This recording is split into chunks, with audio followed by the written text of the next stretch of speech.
విష్ణు, వరలక్ష్మి, వెన్నెల, వైష్ణవి వాళ్ళందరూ కూడా అలా బయట కూర్చొని సరదాగా మాట్లాడుకుంటూ ఉంటారు. ఇంతలో వరలక్ష్మి అయితే నేను కొన్ని క్వశ్చన్స్ చేస్తాను, వాటికి మీరు కరెక్ట్గా సమాధానం చెప్పాలి అని చెప్పి వరలక్ష్మి విష్ణుని అంటూ ఉంటుంది.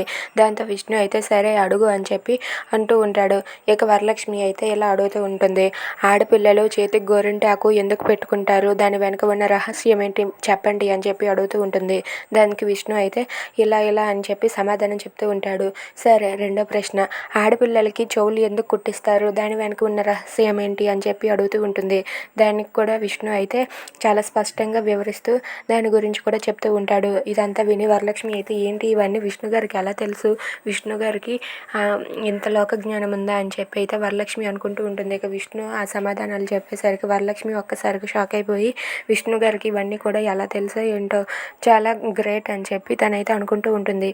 ఇక అందరూ అలా సరదాగా మాట్లాడుకుంటూ ఉన్న తర్వాత ఎవరి బెడ్ దగ్గరికి వాళ్ళు వెళ్ళి పడుకుంటూ పోతారు.